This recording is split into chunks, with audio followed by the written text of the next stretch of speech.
تانیہ کمرے میں آ کر بیٹھ کر رونے لگی، لیکن چند منٹ بعد ہی وہ اس کے کمرے میں آیا تھا۔ تانیہ نے آنسو صاف کیے اور اسے دیکھنے لگی۔ اس بار وہ کافی سنجیدہ تھا۔ سیدھا الماری کھولی، ایک فینسی میرون رنگ کا جوڑا نکال کر بیڈ پہ تانیہ کے سامنے رکھ دیا۔ میں کچھ دیر کے لیے باہر جا رہا ہوں، رات سے پہلے لوٹ آؤں گا۔ بھوک لگے تو فریج میں کھانا موجود ہے، گرم کر کے کھا لیجیے گا۔ میرے آنے سے پہلے اسے پہن کر تیار رہے گا۔ مجھے رات کی طرح آج اپنا کمرہ لاک نہیں چاہیے، نہ ہی کوئی احتجاج۔ اس کی بات سن کر تانیہ یکدم ہی کھڑی ہوئی تھی، اس کے سامنے جا کر بولی، میں پہلے کہہ چکی ہوں کہ میرے پاس مت آنا۔ آپ نہیں جانتے کیا ہوا ہے میرے ساتھ۔ اگر جان جاؤ تو چھونا بھی پسند نہ کرو، مجھے ہاتھ بھی نہ لگاؤ گے، نفرت کرو گے مجھ سے۔ وہ رو دینے کو تھی۔ تو ٹھیک ہے، مجھے نہیں جاننا کہ آپ کے ساتھ کیا ہوا ہے، اس لیے کہ مجھے تو ہاتھ لگانا ہے اور نفرت بھی نہیں کرنی، بس محبت کرنی ہے جو میں حق رکھتا ہوں۔ مجھے اس میں دلچسپی ہے، رات کو آپ کا انکار نہیں سنوں گا، تیار رہیے گا۔ یہ کہہ کر وہ جا چکا تھا۔ تانیہ پریشان سی ہو کر رہ گئی تھی۔ کیسا شخص ہے یہ، کیوں نہیں سمجھتا میں کوئی عام سی لڑکی نہیں ہوں جو ایسی خواہشات رکھے، کیوں مجھے اذیت دینے کے در پر ہے۔ تانیہ رونے لگی۔ پورا دن وقفے وقفے سے روتی ہی رہی تھی۔ نہ دوپہر کو بھوک لگی، نہ کچھ کھایا، نہ ہی رات کو تیار ہوئی تھی۔ اسے ہر بات بتانے کے لیے خود میں حوصلہ مجتمع کرتی رہی۔ باہر ڈور بیل پر کانپ سی گئی تھی۔ بامشکل اپنے آنسو صاف کیے اور باہر کا دروازہ کھولا۔ اس کے ہاتھ میں چند شاپر تھے۔ ایک نظر اس نے تانیہ پہ ڈالی۔ اس کے چہرے کی مسکراہٹ پل میں غائب ہوئی تھی۔ اسے صبح والے حلیے میں دیکھ کر اندر داخل ہو گئے۔ اس نے تمام شاپر سامنے ٹیبل پر رکھ دیے۔ بس ایک شاپر کچن میں لے گیا۔ 2 منٹ میں کچن سے واپس آیا تھا، مگر خالی ہاتھ۔ بہت بھوک لگ رہی ہے مجھے، جلدی سے کھانا لگائیں ٹیبل پر، میں بس 2 منٹ میں فریش ہو کر آ رہا ہوں۔ یہ کہہ کر وہ کمرے میں چلا گیا۔ تانیہ کچن میں چلی گئی۔ شیلف پہ رکھے شاپر کو کھول کر دیکھا تو اس میں بریانی کے 2 باکس تھے، ساتھ رائتا اور سلاد بھی تھا۔ اس نے بریانی ایک ڈش میں ڈالی اور باہر ٹیبل پر رکھنے لگی۔ جب تک اس نے ہر چیز ٹیبل پر رکھی تھی، وہ نہا دھو کر اپنے ٹراؤزر شرٹ میں ملبوس اپنے گیلے بالوں کو ہاتھ سے پیچھے کرتا ہوا ٹیبل پر بیٹھا تھا۔ کل مجھے راشن کی لسٹ بنا دیجیے گا، میں آپ کو لا دوں گا۔ ماں باپ میرے ہیں نہیں جو 15 دن آپ کو بٹھا کر کھلائیں، ایسی کوئی رسم نبھائیں، اور میں 15 دن کی بازار کی عیاشی بھی نہیں کروا سکتا۔ اس لیے کل سے کچن سنبھالنے کی ذمہ داری آپ کی ہے۔ اپنی پلیٹ میں بریانی ڈالتے ہوئے بولا۔ تانیہ ویسی کرسی کے سامنے کھڑی تھی۔ تانیہ بیٹھ جائیے، ذمہ داری کل سے دی ہے، آج سے نہیں، اس نے یوں کھڑے دیکھ کر کہا۔ مجھے بھوک نہیں ہے، وہ رخ بدل کر بولی۔ اس کا چمچ منہ میں جاتے جاتے رکا تھا۔ کچھ دیر اسے دیکھتا رہا۔ چپ چاپ بیٹھے اور کھانا کھائیے، اس کے علاوہ کچھ بھی سننا نہیں چاہتا ہوں میں۔ اس بار وہ سنجیدگی سے بولا، چہرہ بھی سپاٹ تھا۔ تانیہ چپ چاپ سے بیٹھ گئی، پلیٹ میں ذرا سی بریانی ڈالی اور کھانے لگی۔ میں جانتا ہوں میں جتنا آپ سے محبت سے بات کرنے کی کوشش کر رہا ہوں، آپ میرا وقت، میرا ضبط آزما رہی ہیں۔ یہ بات میرے مزاج کے خلاف ہے کہ میں اونچی آواز میں چلا کر اپنی موجودگی کا احساس دلاؤں، لیکن انسان ہوں اور کوشش یہی ہے کہ بہترین انسان ہی بنا رہوں۔ آپ سے بھی یہی توقع ہے کہ آپ مجھے سختی کرنے پر مجبور نہیں کریں گی۔ وہ ساتھ ساتھ کھا رہا تھا اور ساتھ اسے بتا بھی رہا تھا تانیہ کو اس کے ساتھ رہنا کیسے ہے، لیکن یہ بات نظر جھکا کر رہا تھا، مگر لہجہ ذرا سخت تھا۔ چہرے پر بھی گہری سنجیدگی تھی۔ تانیہ کھانا مشکل ہو رہا تھا۔ ابھی بمشکل تانیہ نے اپنی پلیٹ خالی کی تھی کہ اس نے دوبارہ سے اس کی پلیٹ بھری تھی۔ کم کھانے والے لوگ مجھے اچھے نہیں لگتے، نہ ہی میں اپنے گھر میں تکلف برتنے والا۔ یہ بات میں آپ کو روز نہیں سمجھاؤں گا۔ یہ گھر آپ کا ہے، جو چاہے جیسے چاہے سجائیں سنواریں، کھائیں پیے جو چاہے کرے، بس یہی چاہتا ہوں آپ سے۔ پانی کا خالی گلاس بھر کر اس کے سامنے رکھا اور اپنی پلیٹ کی طرف متوجہ ہو گیا۔ باقی کا وقت خاموشی سے ہی گزرا تھا۔ تانیہ کھانے کے بعد برتن دھو کر کچن صاف کرنے لگی۔ اتنا کام تو تھا بھی نہیں کہ گھنٹوں لگتے، اس لیے سب سمیٹ کے کمرے میں چلی گئے۔ کمرہ خالی تھا۔ صبح جو ڈریس اس نے تانیہ کے لیے نکالا تھا، تانیہ واپس الماری میں رکھ چکی تھی، لیکن وہ اب پھر بیڈ پہ پڑا تھا۔ سمجھ گئی تھی کہ اسی نے ہی رکھا ہوا ہے۔ اس بار چپ چاپ پہن کر بیڈ پر بیٹھ گئی۔ کس بندے پہلے کب اس کی سننی تھی جو اب کچھ اختلاف کرتی۔ خود کو وقت کے حوالے کر دینے کا سوچ کر خاموش ہو گئی تھی۔ آدھے گھنٹے بعد وہ کمرے میں داخل ہوا تھا۔ دروازہ بند کر کے اس کے سامنے بیٹھ گیا۔ وہ نظریں جھکائے بیٹھی تھی۔ مجھے بیوی سجی سوری اچھی لگتی ہے، بے شک آپ سادگی میں بھی حسین ہے، لیکن اگر کچھ زحمت کر لیتی تو اور بھی پیاری لگتی۔ یہ کہہ کر سامنے دراز میں سے ایک ٹبیا نکال کر اس میں سے 2 سونوں کے کنگن نکالے، تانیہ کا ہاتھ تھام کر اسے پہنائے۔ وہ بڑے ضبط سے بیٹھی ہوئی تھی، لیکن جیسے جیسے اس کی قربت کا سوچتی، حالت غیر سی ہو رہی تھی۔ तानिया इधर मेरी तरफ देखें। तानिया को इस कदर बदहवास देखकर वो बोला, लेकिन वो नफ़ी में सर हिलाने लगी। तानिया, मैं आपका शौहर हूँ, को गैर नहीं हूँ। इधर मेरी तरफ देखें। माजी में आपके साथ क्या हुआ था मैं जानता हूँ। इस बात पे बेसाख्ता तानिया ने उसकी तरफ देखा था। नहीं जानते, कुछ नहीं जानते, आप कुछ भी नहीं जानते। कई आंसू इसकी आंखों से अजियत से निकलकर रुखसार पर आए थे। इसने आगे बढ़कर इसके आंसू साफ किए थे। हर शख्स ज़ख्म देने वाला नहीं होता, कुछ लोग हर ज़ख्म का मदावा भी करने वाले होते हैं। हर शख्स को तराजू के एक ही पलटरे में डाल देना तो गलत बात है। मैं चाहता हूँ आप मुझे आजमाएं, ज़रूर आजमाएं, मुझे भी परख लें, लेकिन आपकी सोच बदल जाएगी। मैंने कब कहा कि आप बुरे हैं? तानिया ने हिचकिचाते हुए कहा। मुंह से नहीं कहा, लेकिन अंदाज तो यही एहसास दिला रहे कि मैं बहुत बुरा हूँ, आपके साथ ज़बरदस्ती कर रहा हूँ और हमेशा सिर्फ तकलीफ़ और अजियत ही दूंगा। मैं बेबस हूँ, मेरे इख्तियार में नहीं है। आपको समझा नहीं सकती कि मुझे किसी भी मर्द की कुर्बत नहीं चाहिए, ना किसी बुरे की, ना किसी अच्छे की। मुझे नफ़रत सी हो गई है लफ्ज़ मर्द से। वो रोते हुए कह रही थी, मैं भी आपको लफ्ज़ों में शायद समझा ही नहीं सकता हूँ। बस ये चाहता हूँ कि अगर ज़िंदगी हाल में खूबसूरती से गुज़रने का मौका दे रही है, तो व्हाई नॉट? क्या हर्ज है कि माज़ी को भुला दिया जाए। ये कहते हुए इसके हाथ थामे अपने होठों पर लगा चुका था। अब्दुल बासित अपने मालिक से कह चुका था कि वो भी इसके फार्म हाउस में जाएगा। मालिक को भला क्या एतराज़ हो सकता था। इसलिए आजकल बहुत खुश था। अपने एक हाफिज़ दोस्त को इसने ये बता दिया था कि जुमे को इसे एक निकाह पढ़वाने ले जाएगा। ये नहीं बताया कि अपना निकाह पढ़वाना है। वो भी तैयार हो गया था। इसे भी खबर नहीं थी कि बाज़ार हुस्न में निकाह की तकरीब मुनक्कद की गई है। रात को वो जब घर पहुँचा, घर से खाना खा चुके थे। माँ बहुत खुश नज़र आ रही थी। अब्दुल बासित फ़ातिमा के लिए बहुत अच्छे घर से रिश्ता आया है। लड़का आलिम भी है और मुफ्ती भी। ये तो अच्छी बात है अम्मा, ज़मीन के पैसों में से इतने को बच ही गए थे कि फ़ातिमा की बारात का खाना हो जाए। बाकी जहेज़ तो अब्बा ने पहले कभी नहीं दिया जो अब देंगे। अब्दुल बासित खाना खाते हुए बोला, इस लड़के की बहन भी बड़ी प्यारी हाफ़िज़ा है, नेक सीरत बच्ची है, 10 जमातें भी पढ़ी और खैर से कुरान पाक का तर्जुमा तफसीर भी पढ़ रखा है। ज़ाहिर है अम्मा, जब भाई आलिम है, बाप मौलवी है, तो बहन भी ऐसी होगी। अब्दुल बासित ने लापरवाही से कहा, तुम्हारे अब्बा का इरादा है फ़ातिमा के साथ तुम्हारा भी निकाह भी उम्मे हबीबा से कर दें। अम्मा की बात सुनकर अब्दुल बासित का खाने पे हाथ रुका था। कौन उम्मे हबीबा? अरे इतनी देर से उम्मे हबीबा का ही तो बता रही थी तुम्हें। नहीं अम्मा, जहाँ बहन बेटी देनी है वहाँ शादी ठीक नहीं रहती। बस फातिमा के बारे में ही सोचे। अब अब्दुल बासित क्या कहता है कि दिल कहाँ लगा बैठा है। आरा के अलावा नज़र कहीं टिकती नहीं थी। वो मान जाता अगर आती से पहले मिलने से पहले बाप ने इसके बारे में सोचा होता। माँ तो चुप हो गई, मगर मुफ्ती साहब ने दूसरे दिन अब खुद अब्दुल बासित से बात की। अब्बा, मैं अम्मा को वजह बता चुका हूँ। मेरे नज़दीक की वजह गैर है मैं। क्यों गैर है मैं अब्बा? वटा सटा किसी कीमत पे नहीं करूँगा। क्यों, क्या फ़र्क पड़ता है अब्बा? एक का घर ना बसे तो दूसरे का भी उजड़ जाता है। ये उम्मन वहाँ होता है जहाँ जहालत हो, दीन से दूरी हो। माशाल्लाह हमारी बच्चियाँ दीन को समझती हैं, सौम सलात की पाबंद है, घर को बसाना जानती, इसलिए कुछ नहीं होगा। अब्बा, मैं ये शादी हरगिज़ नहीं करूँगा, मेरी तरफ से माज़रत है। ये कहकर अब्दुल बासित ने गोया बात ही ख़त्म कर दी थी। और वैसे भी मैं 1 माह के लिए फ़ार्म हाउस जा रहा हूँ, तनख्वाह अच्छी मिलेगी, मालिक से बात हो गई है मेरी। तुम जाओ, जब वापस आओगे तो बात करूँगा तुमसे। मुफ्ती साहब की पेशानी पर बल सीधे नहीं हुए थे। रूमी जब अपने कमरे में दाखिल हुआ, हया इसी के ट्राउज़र शर्ट में मलबूस बेड पर बैठी इसे देखकर सीधी होकर बैठ गई। तुम यहाँ क्या कर रहे हो? आया ने हूँ पूछा जैसे उसके कमरे में आया हो। ये मेरा कमरा है, रूमी ने जताते हुए कहा। फिर मेरा कमरा कहाँ है? वो आपके घर में होगा, आप यहाँ क्यों आई हैं? देखो, मुझे ज़्यादा सवाल मत करो, बस ये बताओ कि मुझे कहाँ रहना है। इस घर में तो कोई जगह नहीं कि दो ही कमरे हैं। ये मेरा है और दूसरा मेरे बाबा का, तीसरा ड्राइंग रूम। क्या वहाँ सिर्फ मेहमान बैठने के लिए आते हैं, रात रहने के लिए नहीं? रोमान ने तुर्की बेतुर्की जवाब दिया। ठीक है, फिर तुम जाकर अपने बाबा का कमरा शेयर कर लो, मुझे अकेले कमरे की आदत है। हया की बात पर मुत्तहिर हुआ था। चले कर लेता हूँ, लेकिन आप यहाँ रह क्यों रही हैं? अपने घर क्यों नहीं जाती? इसलिए कि हया आधी बात पर ही चुप हुई थी। जी इसलिए क्या? रोमान इससे इस्तफ़ामिया अंदाज से बोला।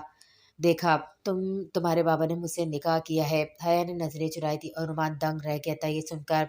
کیا نکاح؟ نکاح مطلب شادی؟ بابا نے آپ سے سوال ہی پیدا نہیں ہوتا، کر ہی نہیں سکتے۔ رومان جتنا حیران ہوتا تھا کم تھا، میں مان ہی نہیں سکتا، آپ ان کی اسٹوڈنٹ ہیں نا؟ ہاں، ان کے لیے رشتے ڈھونڈنے کا بھی کہہ رہی تھی زین۔ یہ کیا بات ہوئی کہ بابا کے لیے رشتہ ڈھونڈنے کی بجائے خود ہی ان سے شادی کرنے کا سوچ لیا؟ اور بابا نے مجھے بتایا بھی نہیں؟ نہیں، میری سمجھ میں کچھ نہیں آ رہا۔ رومان نفی میں سر ہلانے لگا اور کمرے سے نکل گیا۔ زبیہ صبح گھر میں کہیں نظر نہیں آئی تھی، کچھ ہی دیر میں پورا گھر اس کے بھائی نے چھان مارا تھا۔ بس ایک خط ملا تھا، اس کو ڈھونڈنے کی کوشش نہ کی جائے، کیا مال کا یہ حال تھا کہ زبیہ دکھ جائے تو جان لے لے اس کی۔ اس کے والد الگ سر پکڑے بیٹھے تھے، شک تک نہیں ہونے دیا بیٹی نے، ماں سینہ پکڑے بیٹھی تھی۔ زبیہ نے وہ زخم دیا تھا کہ سہن نہیں ہو رہا تھا، دل میں درد کی لہریں سی اٹھ رہی تھی، باپ بھائی کو غصے سے آنکھیں سرخ تھی، بدنامی کا الگ ڈر ڈر تھا۔ یہ بات کب تک چھپتی؟ آخر کو سب جو پتہ چل ہی جانا تھا۔ پتہ ہوتا کہ یہ کالک منہ پر ملے کی تو پیدا ہوتے ہی گلا دبا دیتا اس کا۔ باپ نے غصے سے کہا، بابا اگر مجھے کہیں نظر آئے گی تو گردن اڑا دوں گا اس کی۔ کمال غصہ آخری حد تو کو چھو رہا تھا۔ بدبخت، مر ہی جاتی تو اچھا تھا، صبر کر لیتا، مگر یہ تو بن موت مار گئی ہے سب کو۔ باپ کے لہجے میں غصے کے ساتھ ساتھ اذیت بھی تھی۔ ماں کب سے اپنا صبر آزما رہی تھی کہ ایک لفظ نہیں بولی تھی تب سے، لیکن شاید برداشت کی طاقت بھی نہیں کر پائیں، چار پانچ پیٹ ہاتھ سی گئیں۔ کمال اور اس کے والد انہیں دیکھنے لگے، وہ ہلنا جھلنا چھوڑ چکی تھی۔ ایک غم زبیہ کا بھی تازہ تھا کہ ماں بھی چل بسی تھی۔ گھر میں کہرام سمجھ گیا تھا، ایک رات میں ہنستا بستا گھر اجڑ کر رہ گیا تھا۔ کاش کے بھاگنے والی ایک بار یہ بھی سوچ لیتی کہ اس کے چلے جانے سے اس کے گھر پر گزرتی کیا ہے۔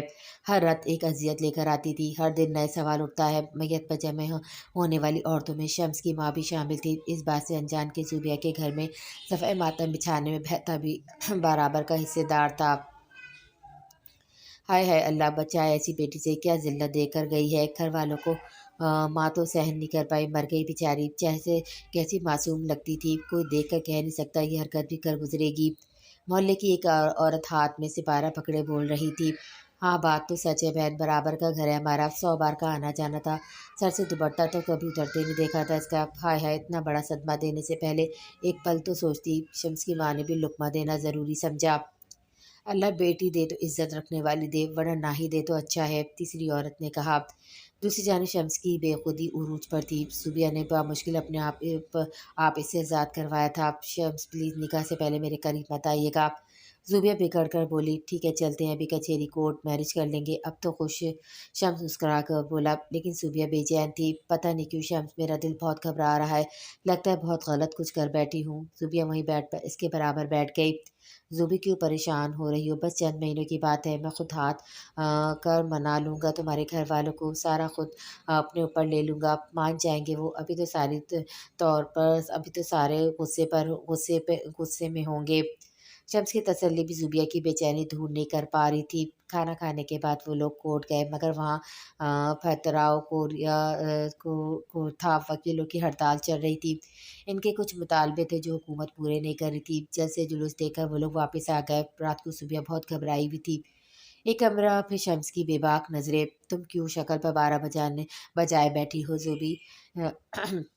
شمس کے برابر میں صوفے بیٹھ گیا، زبیہ ذرا سا پیچھے ہٹ گئی۔ شمس تم بیڈ پر لیٹ جاؤ، میں صوفے پہ سو جاؤں گی۔ زبیہ کی بات پر شمس کی ہنسی کو بے اختیار تھی۔ اچھا کوئی ڈرامہ چل رہا ہے یا کوئی کہانی، تم میرے سامنے اور میں آرام سے بیڈ پر لیٹ کر سو بھی جاؤں، کیسے ممکن ہے زبی جان؟ اس کی آنکھیں بھی وہی خباثت بھر برس رہی تھی جو لہجے اور باتیں بیان کر رہی تھی۔ شمس، میں نکاح سے پہلے ایسا کچھ نہیں چاہتی، میں تو گیا تھا تمہیں لے کر، اب اگر نہیں ہو سکا تو میں کیا کر سکتا ہوں؟ دیکھو مجھے شادی تمہیں سے کرنی زبی، اور تمہیں مجھ سے، پھر کیا فرق پڑتا ہے، کسی کو کانوں کان خبر بھی نہیں ہونی ہے۔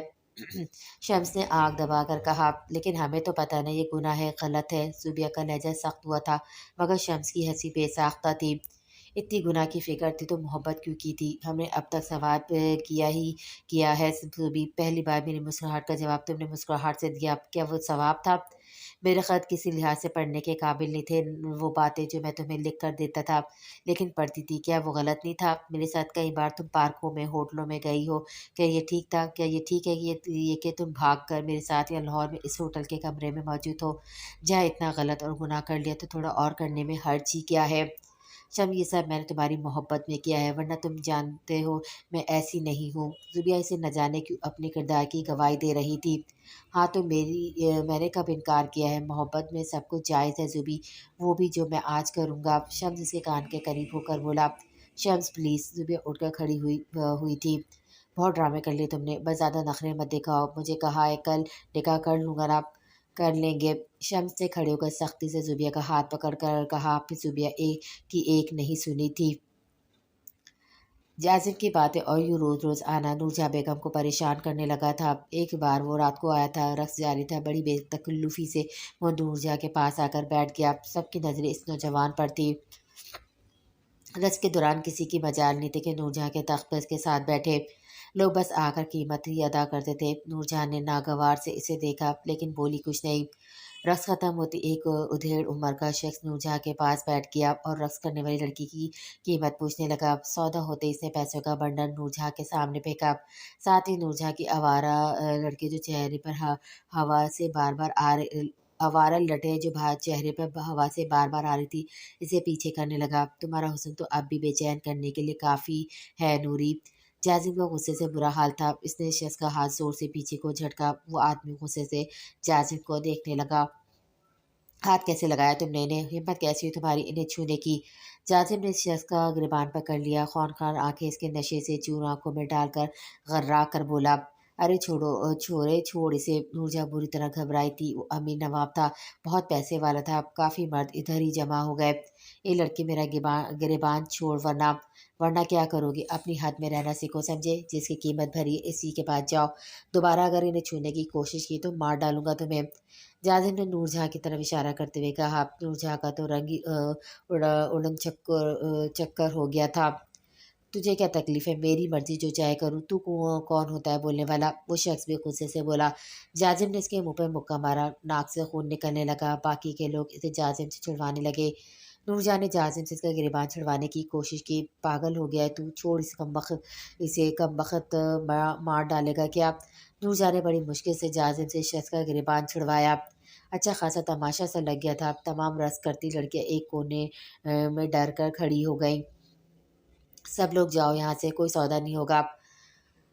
सौदा नहीं होगा आज। नूरजहाँ के सख्त लहजे पे सब वापस जाने लगे। नूरजहाँ पैसों का बंडल इस शख्स को वापस करके चलता सबके से आने के बाद जाजिम के सामने बड़े गुस्से से खड़ी हो गई। गुस्से में वो भी बहुत था। दफ़ा हो जाए यहाँ से, दोबारा आया तो छोड़ूंगी ना ही तुझे। मैं यहाँ तब तक आता रहूँगा जब तक आप मेरे साथ जाएंगी। जाजिम की वही हर बार की बात सुनकर एक जोरदार थप्पड़ था जो नूरजहाँ ने इसके मुंह पर मारा था। तेरी ज़र-ख़ैर ख़रीद नहीं हूँ मैं, जो मालिक बना फिरता है मुझ पर। कोई मुझे हाथ लगाए या जो मर्ज़ी करे। तू कौन होता है हंगामा करने वाला? क्या तू इस वास्ते नहीं आता यहाँ मेरे साथ वक़्त ना ही बिताता, गले ना ही लगाता? क्या नहीं करता? फ़र्क है ना तुझ में और इसमें? नूरजहाँ गुस्से से जो शुरू हुई। जासिम इन्हें फटी आँखों से देख रहा था। इन्हें क्यों इसकी मोहब्बत में वाक़ई फ़र्क नहीं आया था। बहुत फ़र्क है मुझ में और इन कमीनों में। मैं ऐसी नज़रों से नहीं देखता आपको, ना ही देख सकता हूँ। क्या मेरी गुर्बत से बस यही एहसास हुआ है आपको? मेरी मोहब्बत में बहुत फ़र्क है, ग़लाज़त नहीं है इसमें, ना हो भी सकती है। यहाँ सब एक तरह के मोहब्बत करने आते हैं छोरे। सिर्फ़ एक ही रिश्ता होता है, एक मर्द और एक औरत का, बस। तू कौन-सी पट्टी पढ़ाने आया है मुझको? तुझे शर्म आती है माँ जितनी उम्र की औरत से इश्क लड़ाते हुए? माँ जैसी नहीं हैं आप। वो चिल्ला कर बोला।